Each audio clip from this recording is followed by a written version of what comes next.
quấn.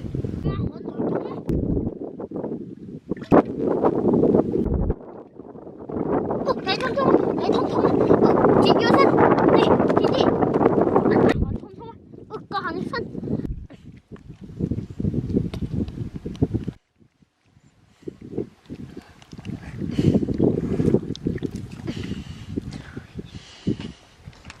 Yeah. Get on.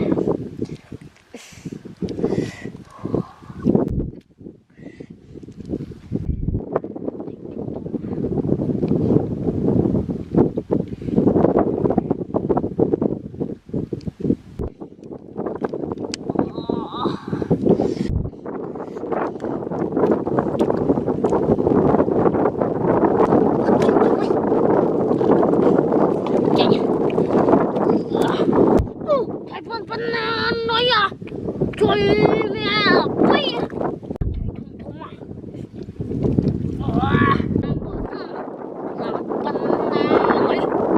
cái đây là làm thùng mà ông thấy má nè, trời mẹ phân nói à, chọc cái tùy là một thân.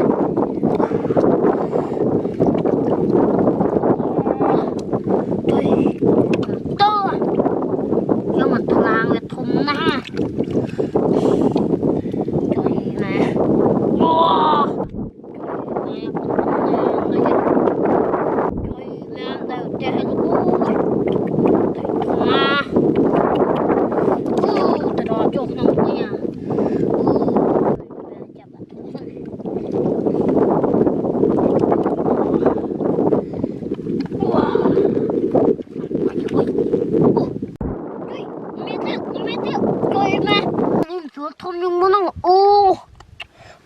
thôm dùng một mấy nè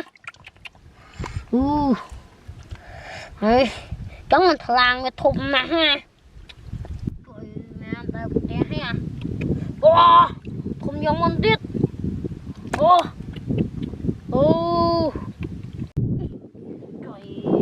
mẹ một này trong thôm dùng anh ha bạn pi ơi nó không thông bay buôn nè trời mẹ bay một thằng ảnh mom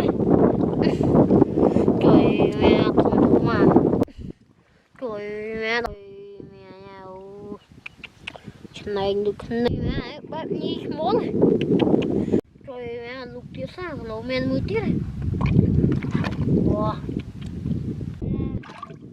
lấy nha quý nha